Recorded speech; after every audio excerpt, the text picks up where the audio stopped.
Pemirsa, aparat penegak hukum diminta memberikan keadilan terhadap para korban untuk membuat efek jera selain hukuman penjara.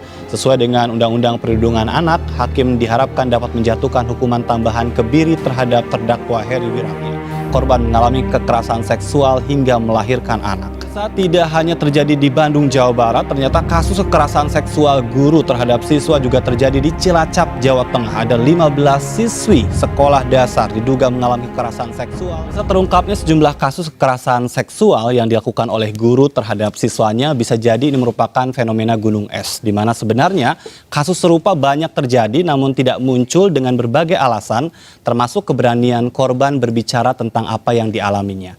Dalam kasus itu, sekolah seolah yang seharusnya sekolah itu bisa menjadi tempat yang menyenangkan, tempat bermain, tempat belajar, telah berubah menjadi tempat yang mengerikan.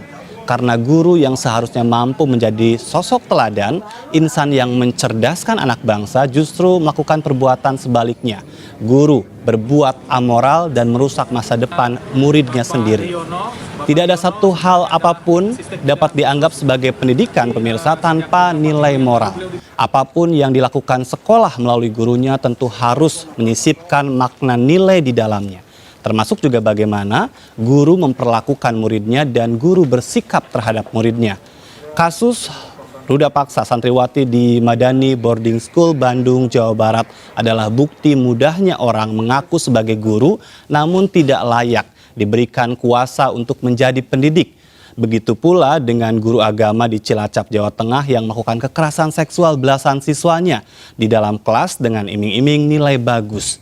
Ini mengingatkan kita semua tentang pentingnya untuk kembali menguji kompetensi guru yang ada selama ini. Jika menilik pada 4 kompetensi dasar guru, tidak hanya kompetensi pedagogik, namun juga guru harus memiliki kompetensi kepribadian, kompetensi profesional, dan kompetensi sosial. Sayangnya, selama ini pemerintah melalui program-programnya lebih banyak mengedepankan tentang pengembangan kompetensi pedagogi dan profesional. Guru diajarkan bagaimana lebih bisa mendidik anak dengan cara pembelajaran baru, tapi lupa mengembangkan kepribadian. Sudah saatnya, pemirsa, dilakukan asesmen kepribadian guru secara nasional sehingga diketahui seperti apa gambaran guru-guru yang mengajar anak-anak kita di ruang kelas saat ini. Tes kejiwaan harus menjadi syarat dan dilakukan secara berkala lembaga pendidikan agar sedini mungkin diketahui bahwa guru adalah panutan dan hanya merekalah yang memiliki jiwa mulia yang pantas menyandangnya. Mampukah itu dilakukan? Harusnya bisa.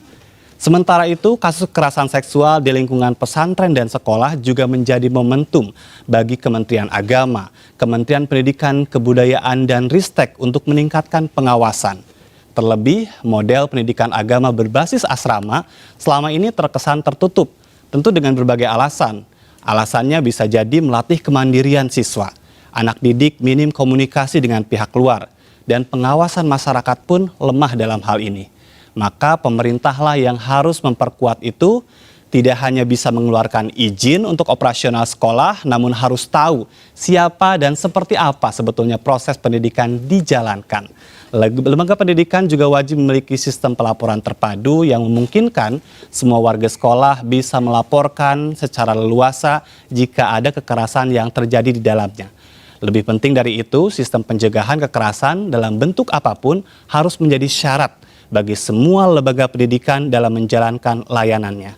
Kita tidak ingin generasi rusak justru bermula dari sekolah.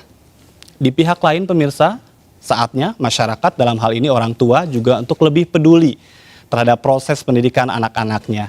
Lebih perhatian pada buah hatinya dengan menjadi tempat bagi anak untuk mencurahkan semua isi hati dan pikiran.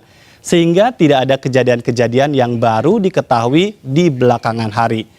Pendidikan adalah tanggung jawab bersama. Kekerasan yang terjadi di dalamnya tentu ini bukan cermin pendidikan Indonesia.